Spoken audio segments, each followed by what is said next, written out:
Can you hear me now? Oh, I'm getting nods. You missed my best joke. I don't know what to do now. No, I was just saying it's great to see. I see Leslie's face and her husband's face up there and some of the names coming up on the screen. And we miss seeing your faces here and having you at all our seminars and that. But yeah, as Tony was saying, we're just learning a whole new way of reaching our customers and communicating them. Lots of questions coming online and that, so we love that too. So we just want to keep in touch with you all. So that's great. And hey, I'm on TV, so that's good. No, I'm on screen. Sorry, you can mute me if you want. All right, so today just want to talk about the 5 senses of garden design. And I know that some of you have taken our course of how to design your own garden and that, and this is one part of that. But I find if you're looking at your garden, and you probably have been the last couple of weeks, and just thinking there's something missing, it just isn't working yet. I meet with a lot of customers who come in and say, you know, I planted everything I love in my garden, but I don't like my garden. And it's not always the plants that you put in, but it's looking at all the different facets of the garden. And so over the years, as I've been designing here, I can't believe this is year 30. My hair is turning gray. It wasn't last week, no. But, you know, you start looking at it and seeing different things that no matter what style of garden it is that you have, whether you're very contemporary, whether you have an English cottage garden, no matter what it is that you have, what size of yard you have, these are 5 elements that you should always have in any design needs to have in it. And so just want to go through that. And then, as Miguel said, if you have any questions, just type them in chat and we can address them later in that.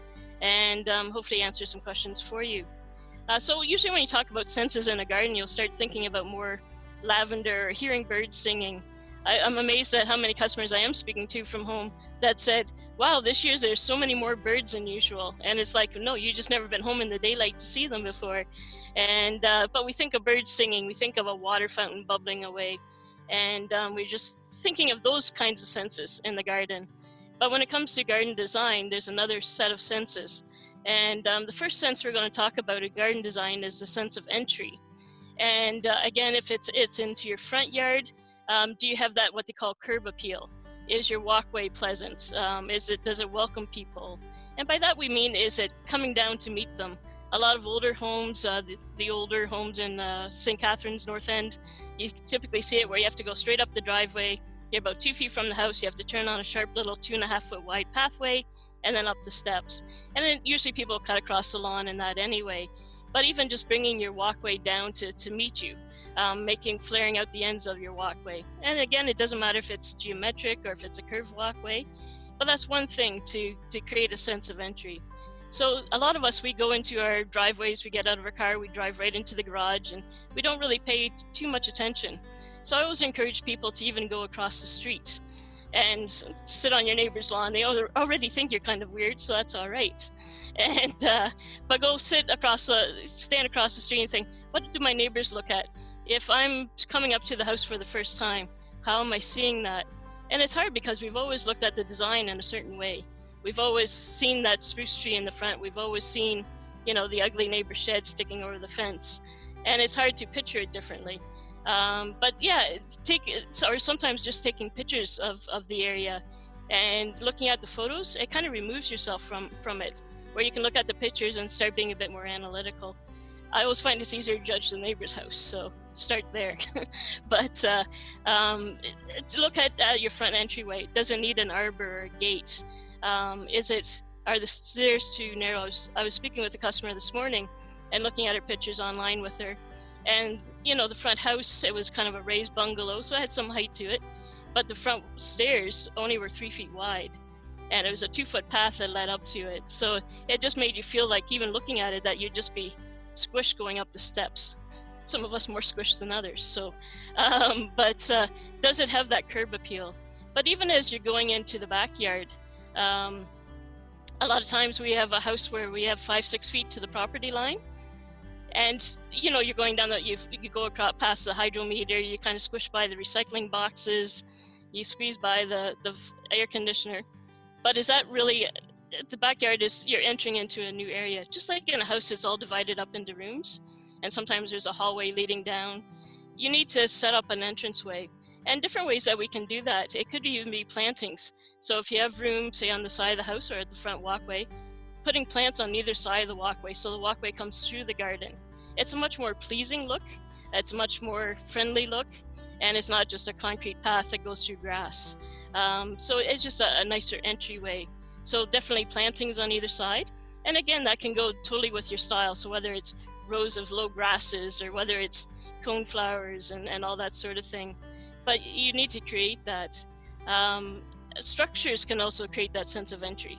So if maybe it's going through an arbor, so quite often walking into a backyard, I'll have somebody put in an arbor, whether it's covered with vines or not, and it makes you feel like you've arrived.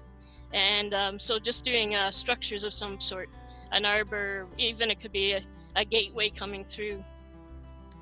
We were going to try and see if we could get some pictures up here, but I'm looking at Miguel and seeing if we can. So this entranceway here, this is a house in town. She was in my seminar when I said it, and she said, "Don't say anything bad." I didn't know it was her house. But something like this is a nice wide walkway, and the walkway is coming out to the street as opposed to there's a narrow one that goes across to the driveway. But she really wanted to accent it by bringing the walkway out. So they say for a front walkway, it should be at least 4 or 5 feet wide, 5 to 6 feet, so a couple can walk hand in hand up to your front door. Oh. Leslie's looking at me and saying, my husband's never walked up to the front door with me. So, but even the two planters that you can see there, just by doing that, it's amazing. As soon as you put two of something, so whether it's the planters, whether it's the pillars there, as soon as you put two of it, people will walk between it. I was at an event at Niagara Parks Commission once, and there was a large grass area, and they wanted people to cross it and to get to this little show that they were having in the garden. And I thought, how are they controlling where people walk? Because otherwise their grass would be ruined. All they did was to put 2 pots where people came off the parking lots. And even though they had 100 feet of grass they could have crossed everywhere, because those 2 pots were sitting there, everybody went along and walked through the 2 pots. So as soon as you put something symmetrical on a walkway, people will go through it. I think we learned that in kindergarten or something. I'm not sure where that comes from. But that's very pleasant. The planters are out wider.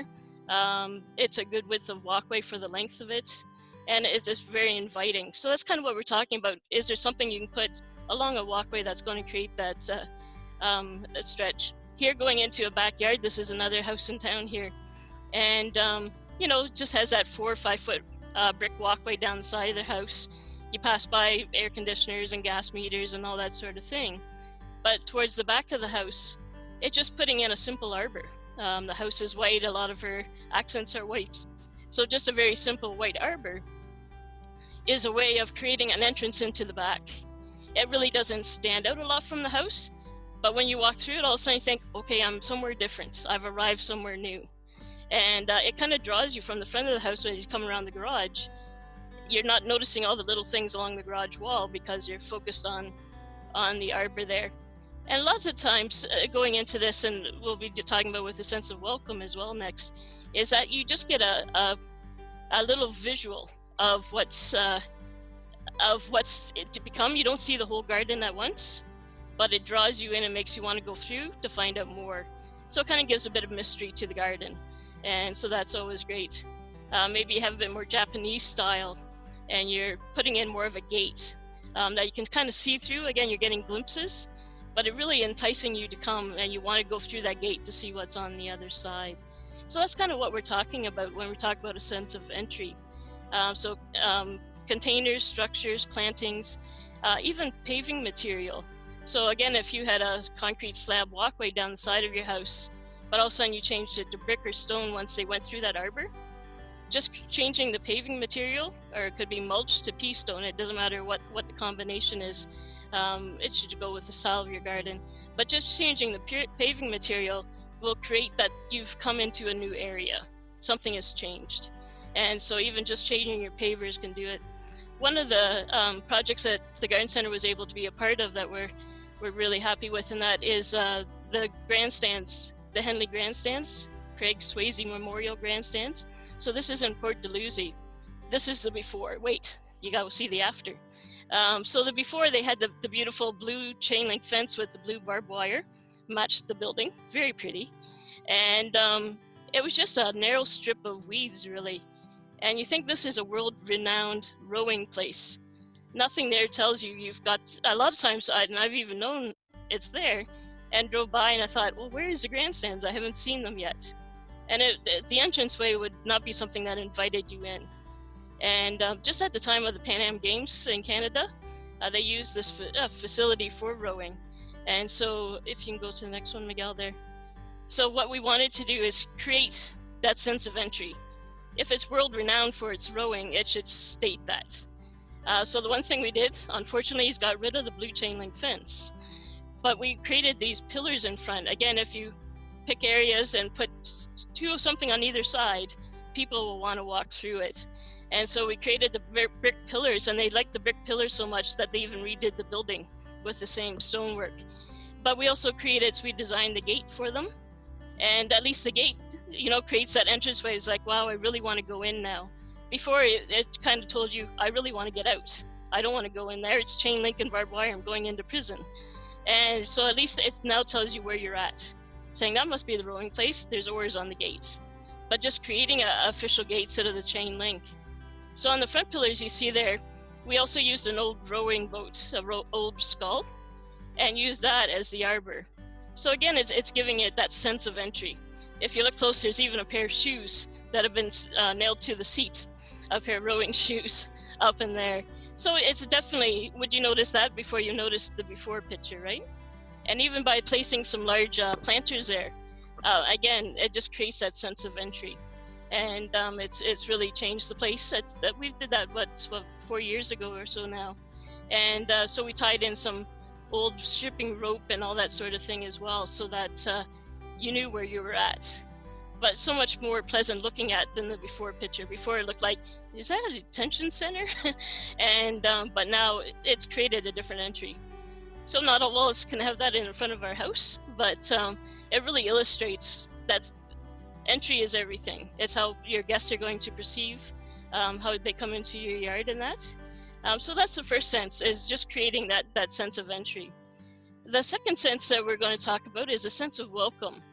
And the sense of welcome is, this is at a friend's place, and they've now moved, so I don't visit them anymore now. I do yet. But their place, it just had that sense of welcome. There's different sitting areas, some out in the sun. The low table on the lower level faces a pond where there's water trickling into the pond. And every time you walk in the backyard, you could just feel your heart rate go down.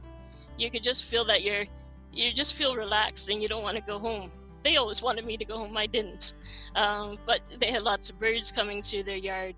You had that sound of water and the sound of birds and hummingbirds just stopping by close by that you could watch them. But they really designed it well that there was that sense of welcome. If you were to walk into a yard that was very messy, I've been to some yards where basically they're outdoor hoarder. There's piles of sheet metal and everything in the yard. And there's no way you're going to get that sense of welcome if you have a lot of clutter into your yard. For us, it's hard to go out into our own backyards and feel that sense of peace a lot of times, because we're looking at saying, oh, the tomatoes need watering. Oh, I didn't put the hose away. And so it's hard to always get that sense of welcome. But it's even how your guests, if your guests are sitting in your yard saying, wow, I don't want to go home, then you know you have that sense of welcome. So there's different ways we can create it. And one is, we talked about the other 5 senses, the sense of sight, sound, taste, feel, and those are kind of the sense of welcome. So nothing more relaxing than hearing a fountain running by and just a trickling of water, or attracting birds and watching the birds. But it's even looking at different elements and where you place them in the garden.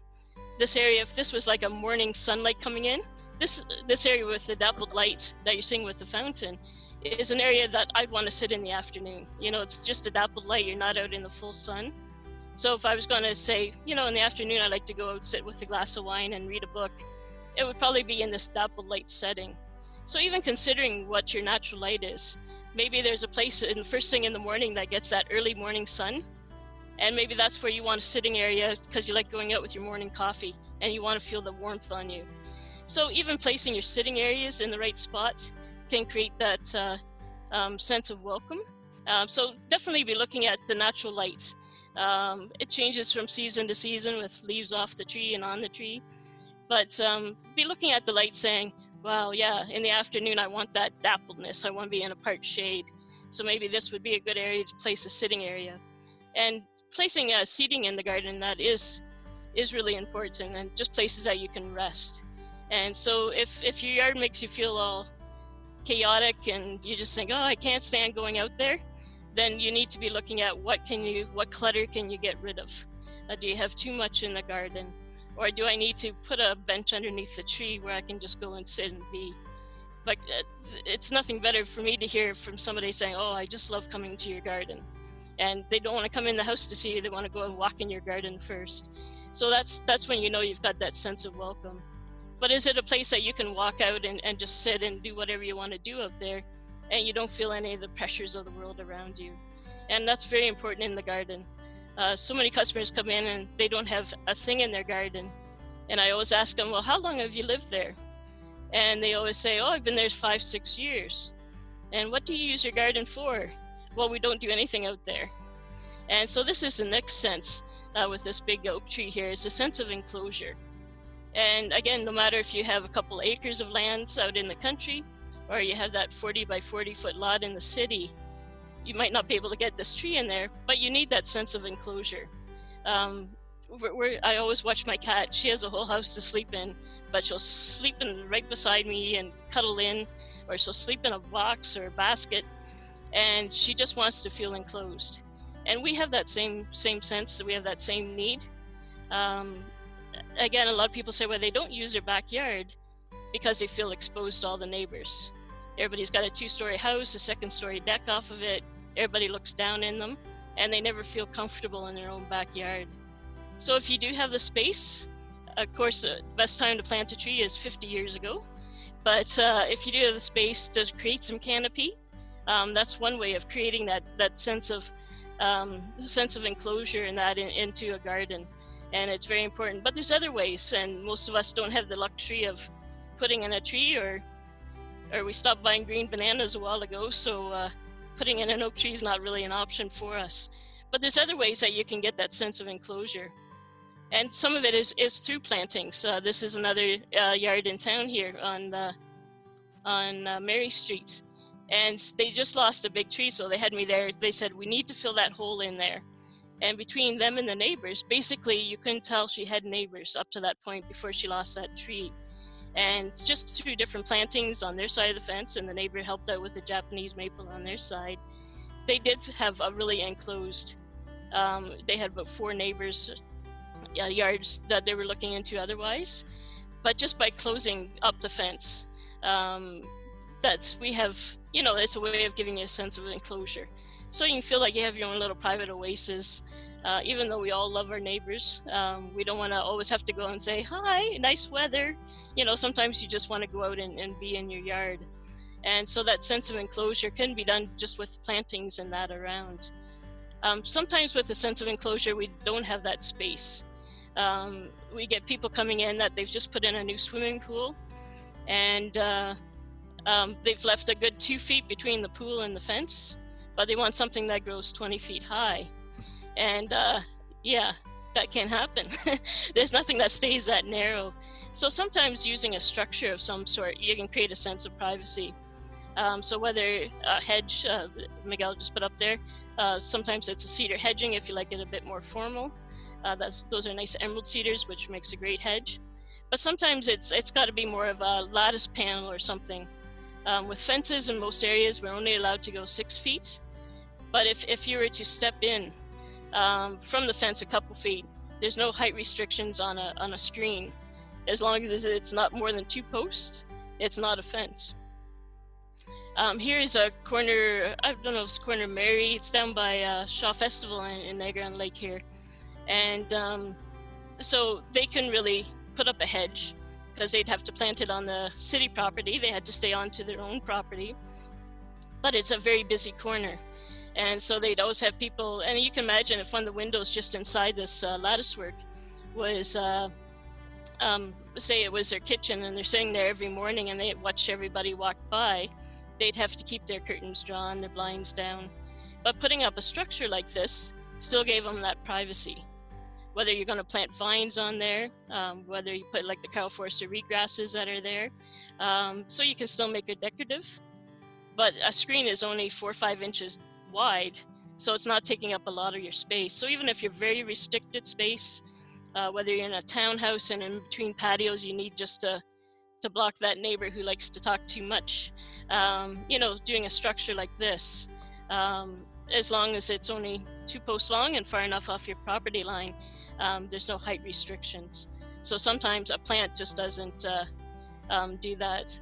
Another way of enclosure is putting up a structure with a roof. So whether that's a pergola over your deck, it still makes, even though it might be an open roof, this is at the library in Niagara-on-the-Lake here that we had designed a number of years ago. And whether it's a closed off roof, before there was an old pergola and wooden deck out there, and it was so covered with vines, the wood was rotting, and they couldn't figure out why nobody went out there. It's like, I don't even want to be out here. So we put in a new gazebo type of thing, and now there's always people sitting out there just enjoying talking with others. But it's a wide open space, but just having a roof over top of you makes you feel enclosed. So that's kind of what we talk about with a sense of enclosure. So it can come in many forms, through fences, through plant material, through structures. So much can be done now too with, there's so much canvas in that if you want to close off a certain side, if your neighbors are out and you're out, you can always pull a curtain across and have privacy at certain times, open it up. Or now you can get all these louvered structures where, again, the sun's coming in one side, you can close up the louvers. When you want more sunlight, you can open them up. So much you can do now to get that sense of enclosure, to get that sense of privacy. And I find that's the biggest problem with that people have is they just feel too exposed, so they just don't go outside. And that just seems to be quite a shame not to use the spaces that you have. The next sense, the fourth one, is a sense of place. And this is the back garden here at the garden center. And we wanted to create a privacy screen for the neighbor's house, but still show off our plant material in that. And so we created this nice berm area. And because it was bermed up higher to get that sense of privacy, then it kind of lent itself to doing a lot of rock work. It was kind of a natural area. A lot of people want a rock garden, but they have flat land and it's hard to make it look right. Because we had the berm area, the sense of place means it looks like it belongs there. So in this picture, we had to worry about drainage and that, so we put in a dry riverbed that has a drainage tile underneath it to take water away. It's all tiered down with rock waterfalls and ponds, and it just has that sense of place. If we had done something, tried to do a modern look with a berm, it would have been a very difficult task. But it kind of belongs, it looks like it belongs there. And just by the plantings we've used, even using some stumps and that in there to put pots on, it just looks like it belongs there, that it's a very natural fitting. But no matter what your style is, just seeing what the next picture is coming up, even in some of the historical homes in town here, you know, you've got a house from the 1800s, but doing the white hydrangeas and that in front of it gives it a sense of place. And this, they've done all white garden. So the peonies out front, by the fence in the front, are white peonies. It's ornamental pear trees, they bloom white first thing in the spring, and then followed by the white hydrangeas. But just the stateliness, the boxwood hedging, the right plant material, just gives it a look that, wow, that must be a historical home. So it blends in with the surroundings. I get people coming in that they have the North End bungalow kind of look from the 50s, and they want to do a Japanese garden in front of it. So it's easier to do in the backyard when you're not looking at the house so much, but you're looking out from the house. But the landscape has to fit your surroundings. So this, with a historical home, just blended well with the boxwoods, hydrangeas, peonies, was a good choice. I think the next picture there is, this is a yard in St. David's, so just on the edge of the escarpment. And they had a real slope issue in the backyard. The backyard was only 30 feet deep and drops, 5-6 feet in that 30 feet. And so we went to the bigger stones because that had that escarpment look, so it still blended in. We used a lot of pines and that sort of thing. So we kind of worked and stepped down the slope as we went. But that still had a sense of place because you associate it with the escarpment. That's kind of right next door to them. And so that was kind of the best use. And because it was so sloped, it was hard to do any flat walkways. To do brickwork would have been difficult. You would have had to keep terracing it down. So just by using pea gravel on the path, then it didn't have to be perfectly level for brick to work there. So that's that sense of place again. Also, they had so many houses around them, they wanted instant privacy. And so when, started off, this was just shortly after, a couple days after it was planted. So they really wanted they wanted that instant look, but still has kind of, even though it has Japanese maple net, still has that sense of place. When you think of where it's at, the rocks tie in with the escarpment, they're right on the escarpment. And so it can be a sense of place that way. But if you're trying to marry a certain design style with a surrounding that it just doesn't work with, you're never going to be quite happy with that. And so that's what we talk about with the sense of place. The last one is a sense of flow. And it's one of the most important ones. If you've taken any of my design courses in that, you'll know that I'm big. We spend the first 3 weeks just getting the right bed shape. And I did a lot of volunteer work for Lynnhaven Nursing Home in St. Catharines. And this was a rose garden area that they had. And so there were all these narrow 2-foot wide beds, hard to keep weeded. We were always pulling crabgrass out of them. The roses looked good for Father's Day picnic, and after that, they looked horrible. So most of the year, they were looking at ratty roses. And it was a big open space. And so just by developing it more, we did larger, so we connected all the rose beds together.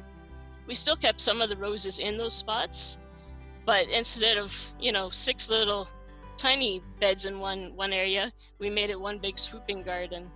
We also added, so that the larger gardens creates a nice sense of flow, and it's all centered off the fountain area in the middle with the lavender hedge around it. But also, especially with a nursing home with Alzheimer's patients, the flow of the walkways is also very important. So we're not even just talking about the flow of the garden, but how are the pathways connected? Here, I've learned over the years working there, is that wherever a pathway starts, it has to loop around, come back to that spot. All of a sudden, if a pathway stops, they don't know how to get back. So whatever pathway they took, it would take them back up to the building. So it's also how you plan your walkways, a larger setting in that, but do you have like a stepping stone path that connects your patio to your shed? Just little ways you can introduce that. So with a sense of flow, we do talk about the lines of the bed, but even how other elements work in. And this is just, it developed a little bit longer. So now it has all different seasons in it. It's amazing. Some of them might not remember who's pushing their wheelchair, and it could be their daughter.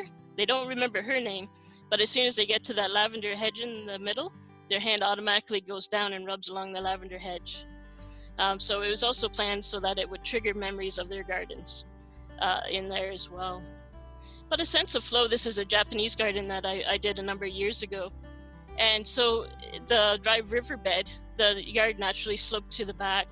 And so the dry riverbed actually starts up higher. So it's the flow of the beds definitely works, but sometimes it can be an element in the bed. So just how the rock comes down the slope and kind of wraps its way around also creates its own little flow. We've put a bridge over that and goes to a bench in the corner there. But it kind of has that sense of place. It kind of fit in well with the slope.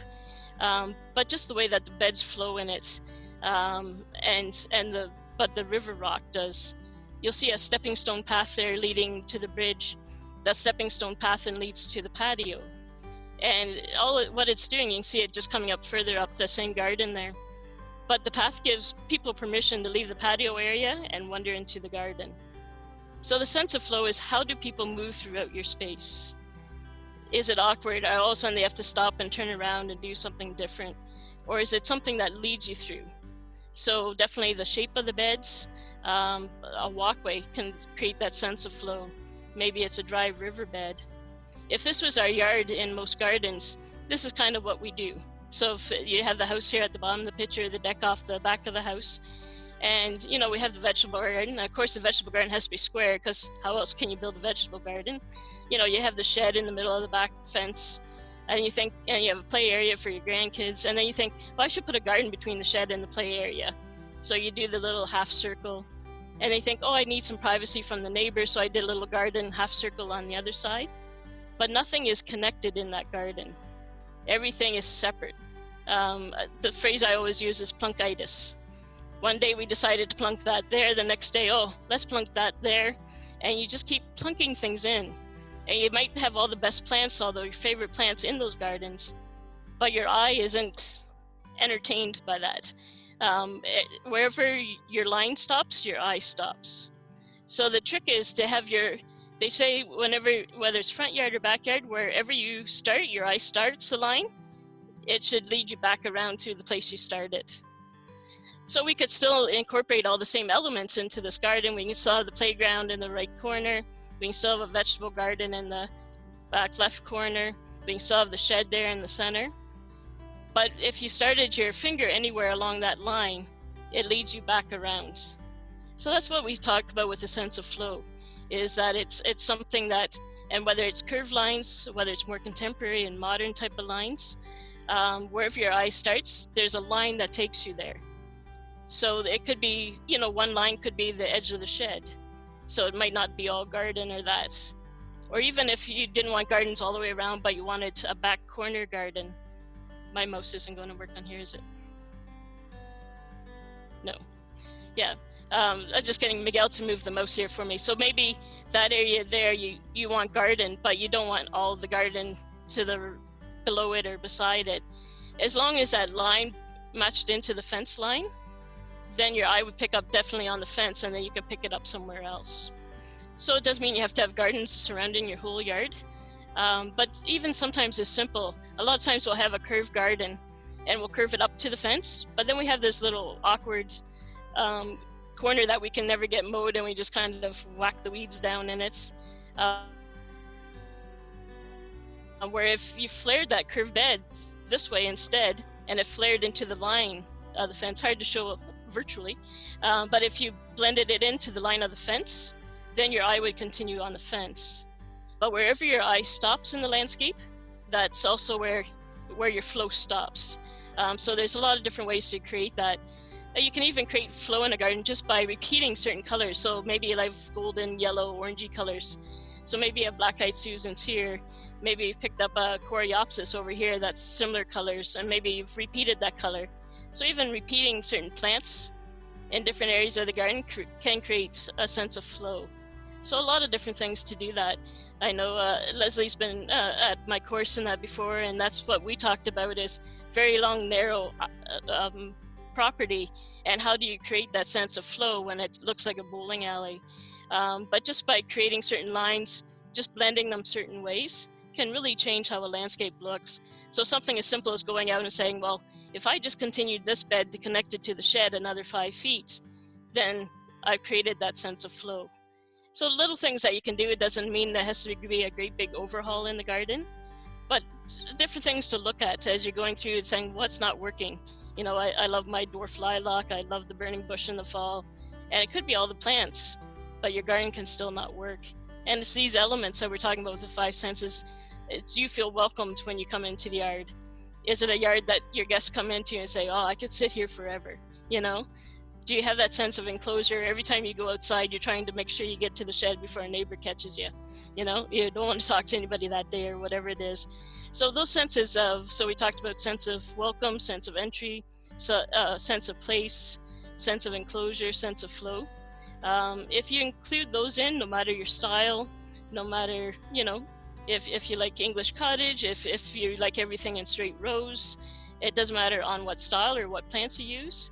But if those elements are present, it will be pleasing to look at. So I find those are the 5 things that whenever I start a design, those are kind of the things I'm looking at first. If I have those in place, then no matter what plants I choose, they'll still be pleasing at the end. But unless you have those, it's always like, something's just missing. And so I find that always helps me when I'm designing. I know that's very quick, and it's not so easy just to go out and say, okay, where's this? But, and again, it doesn't have to be a big overhaul. Could you add connect beds a bit more together with a stepping stone path with an arbor? That would be a weekend project to do. Would that help create that sense of flow? Is it underneath a maple tree where you can't get anything to grow anyway and it's just a mud patch? Could you do some pea gravel with a bench there? So all little things that you can add in that's going to help create that for you. And again, it doesn't have to be a whole new project. But chances are, if you're listening to this, you're already kind of questioning, saying, yeah, there's just something missing. And we don't quite have it. But I find these elements, if you take time through it, we have a landscape planner that we just developed, and it'll kind of go through these steps as well. But kind of what things to think about if you're designing a new yard, or even if you're just trying to tweak one that you're not happy with. And you can download it. It's I think it's just called Landscape Planner, Landscape Design Planner. And you can just click on it on our websites at morigardens.com. And it'll kind of lead you through the steps and make you think about these things, saying, is that shed placed in the best spot? Where should my vegetable garden be? And it kind of breaks it down. And then you think of, well, what can I add here to give me that sense of enclosure? I don't like being in this part of my yard because the neighbor's always out there doing whatever, sunbathing or whatever. So what can I be adding to these places to create that feeling? And it might just be little piece by little piece doing it. Or if you're starting fresh, it's a great time to think about these things and add them into the yard. So I think, if we want to open up for any questions, or just looking at the chat here, seeing if anybody had any questions there. But if you have any design questions in particular, or even just gardening, saying I'm out in the garden and I don't know what to do with this, we can take some questions in that too now if you like. And are you unmuting? So I've given everyone the ability, if they want to, either you can put up your hand using the reaction, type it into the chat, or we don't have a lot of us in here. So if you want to unmute yourself and just ask your question, and then we'll leave everyone else muted while that person asks their question. Joanne? Yes. We have a 20-foot high hedge, and we're trying to do some gardening in front of it. The problem is the root system is right at the top. So we're finding that we have to go like 4 feet out. How do we get the garden to go closer to the hedge without disturbing the roots? You really can't. Is that a good answer? Yeah. Because the hedge is really well established. As soon as you try to put more soil on top of those roots right next to the hedge, you're going to find that your cedars are going to struggle with that. You can't really be building up a lot of soil on top of existing roots, because that just kind of suffocates. The roots are used to being at a certain level and getting a certain amount of oxygen from the soil. All of a sudden, if you pile a lot more soil on top of that, it's kind of suffocating out the roots. So you can't really be building up the soil right beside the cedars. And even if you did, the cedars are shallow rooters, so they would tend to push their roots back up to that new soil level. So it's one of the most difficult areas to do, just for that reason, that you can't be building up the soil. And if you can't get into the soil, it makes it even tougher. So if you can bring the bed out a little bit further and plant where you can, be putting in plants that can tolerate really dry conditions, because those cedar roots are taking all the moisture out of the soil as well.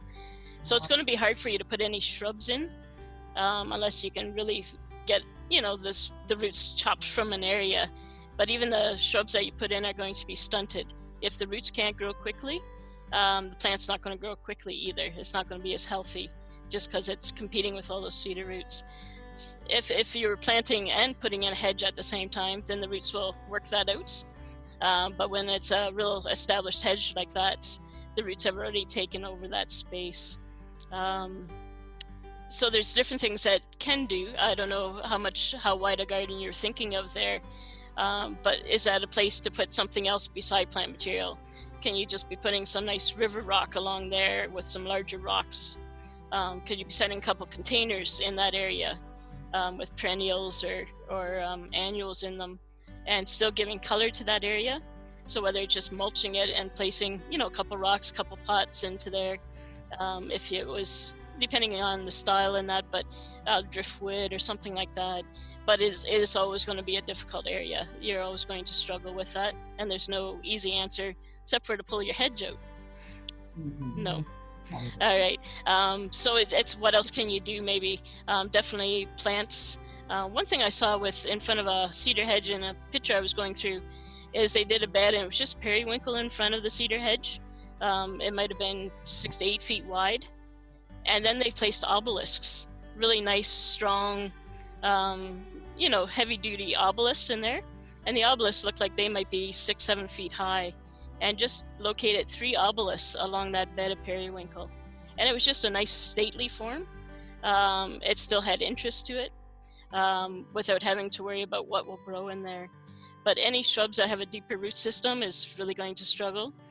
So perennials or ground covers would be your best bet. But is there something else that you could be putting in there that's more ornamental? Containers, stone, a structure of some sort that will make it look like you've addressed that area. It's not like you're just, everything else is done and that's not. But is there something else that you can be putting there? I think you have your wine barrels and that sort of thing. Is there a collection of something that you can put there that will make it look like you've at least landscaped that area and not neglected it? But plants might not be your answer. Okay, thanks. Alrighty.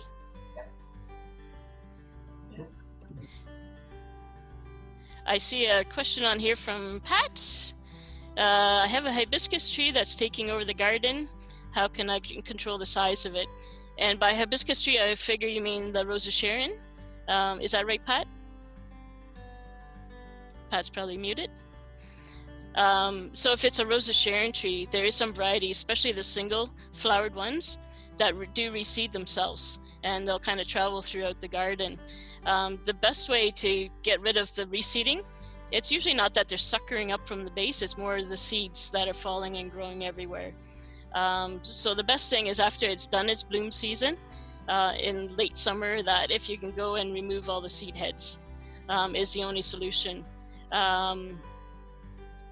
So if it's taking over, meaning it's spreading everywhere, just taking the seeds off before they plant themselves otherwhere in the garden. If it's that, I'm not sure if it means that it's taking over the garden, meaning that it's just too big for the area. And now you can be pruning the Rosa Sharon shrubs in that at this time. So if it's a matter that the shrub itself is too big, you can be cutting it down quite a way. So even if your Rosa Sharon is 10, 12 feet at this time, you could easily take it back to 5, 6 feet. And that would be the time to be pruning on that. So Pat, I'm not sure if it was that they're growing everywhere or that it was just too big in size.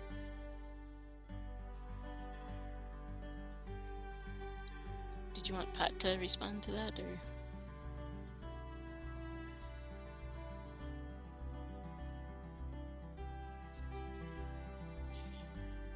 Alrighty. Are there any more questions at all that? Oh, Joanne. Yes. Yeah, no, it's an actual hibiscus tree. Okay. It's not a Rose of Sharon. It's the tropical hibiscus then? It's a hibiscus flowering. It's the big one with the big face on it, big happy face. And the flowers are beautiful, but it's taking over, the leaves are taking over the space where we have it. There's other plants around it. So it's a hardy hibiscus that's out there year-round. It could be the perennial hibiscus. There's different forms. There's the tropical ones that don't survive the winters. They need to be brought in. There's a perennial hibiscus, and they get the great big 8-10 inch flowers on them. That's the one. It can be divided. It's not one that's always happy with being divided, but if you could dig up the entire clump of it, quite a heavy root system, so get your husband to do it. But dig up the entire clump, and then either with the shovel, you can cut it into 2 pieces, 4 pieces, but if it's just getting too wide, your husband doesn't want to do it. But you can divide it just like you do a clump of hostas or that, and then put a smaller piece back into the garden. I'm glad it's happy, so that's good. But if the clump is just getting too big, thanks, Joanne. The only other thing would be to cut back on the stems once it gets growing. So take some of the outer stems away just so that you can contain it. but it's something that can be divided up. And because perennial hibiscus don't leaf out till usually well into June, now is the time to do that while it's no growth coming into it yet. Very good. Thank you. You're welcome. Nobody else has any questions. I like that. That was excellent. Good. Joanne, I can give you a question, as you just did a lovely design for my property. There you go. So one of the main questions that, of course, you come up with is you have this beautiful design, but then you're thinking, well, where do I start? Really, after you get the design, right? And you're seeing it, but do I just do what's available right now, what's in bloom, or should I be doing something else? Right, and I know some of you were saying earlier that you've just put in a new bed and ready to start planting. So now that the frost is out of the ground, you can definitely be amending the soil, taking up the sod. In a future seminar that we'll be doing, we'll be talking about lasagna gardening, and it's how to prepare a bed without having to take up the sod by laying different dried leaves and grass clippings and all that up. So different ways that you can start dealing with taking out, getting rid of the sod or getting the bed areas ready. A lot of people ask, when's the best time to prepare your soil? When's the best time to add compost or manure or triple mix to your garden? And anytime you have the chance to is a good time. If you have real heavy clay, it's best to leave that clay soil there, but be adding the amendments in. So again, whether it's composted manure or leaf compost that you might have in your garden, but to be adding into that soil to break up that clay soil. So if you have a design, you can kind of mark out your bed areas. Since we did your design, Miguel, it's all done out to scale. Each square is a foot, so just by counting, and then put little stakes in. So maybe in front of a certain window, it comes out 5 feet, put a stake there. At the corner, it's coming out 8 feet, put a stake there, and then take the garden hose. Skipping ropes don't work as well, I find, but if you take the garden hose and just kind of wrap around, if you're doing more of a curve shape, and just kind of put different markers in, saying at the walkway, we're coming out 6 feet. From the walkway this way, we're coming out so far, and wrap the hose around those stakes, and then you can play with that curved line and get it to where it looks pleasing and that, and play around with it a bit. If your beds are more geometric, it's kind of just, usually we do everything at 90-degree angle. So whether everything's turned on a 45-degree angle in your yard, but I find even taking, if it's more geometric, is taking a sheet of plywood and laying it down, and that will give you your square corners. But marking out the beds and then getting your soil ready, improve it as much as you can, build the beds up a little bit. And when you're planting, I always want to start with the bigger plants. So say you have a Japanese maple going off the corner, I wouldn't plant all the stuff that's going in underneath the Japanese maple until that Japanese maple is in place. And so start with the larger shrubs and the shrubs that are more towards the back of the garden, and then work yourself out of the garden. Just like mopping the floor, don't mop yourself into the corner. So kind of work out from the back edge and work yourself into the front of the garden, but start with your bigger pieces, get them placed, and you can always play around with the smaller perennials or whatever it is during the beginning. We always recommend doing bone meal. We have a product called Actisol, which is all natural fertilizer, and it's bone meal mixed with chicken manure that has a lot of all the different odd nutrients in it that some of the other fertilizers don't have. So just make sure you're giving everything a good start when you get planting, and just keep them watered. This time of year not as critical when we're still getting snow, but once things get growing, just watch your watering on them as well. Did I answer your question, Miguel? Good. He doesn't want to start.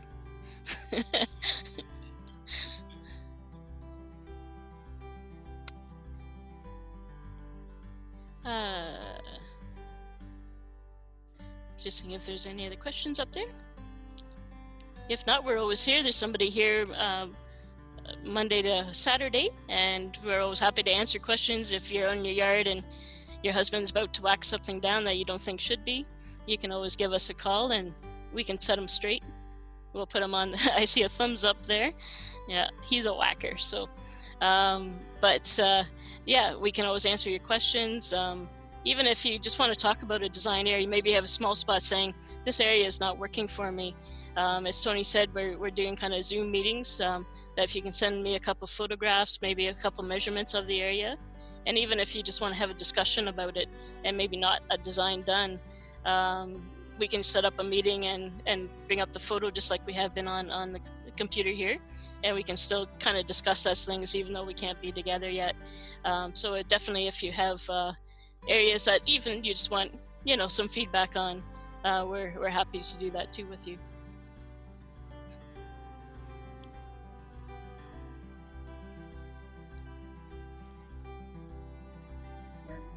Muted.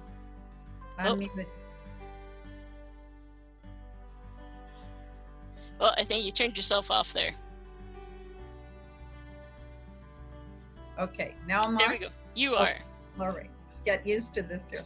I want to thank everybody for joining us today, and just want to let you know that we are here also at the Garden Center. If you have any questions, not only can you have a meeting with Joanne, but Jillian and Marla and Joanne Mantini are also here.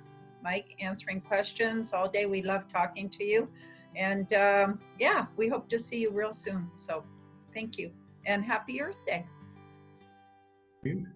Thank you very much. It was great. Thanks. Thank you.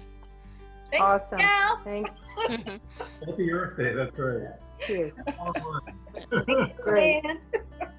Joanne. Alrighty, take care of yourselves. Bye, Yeah. guys. Bye now. Thank Bye-bye. you.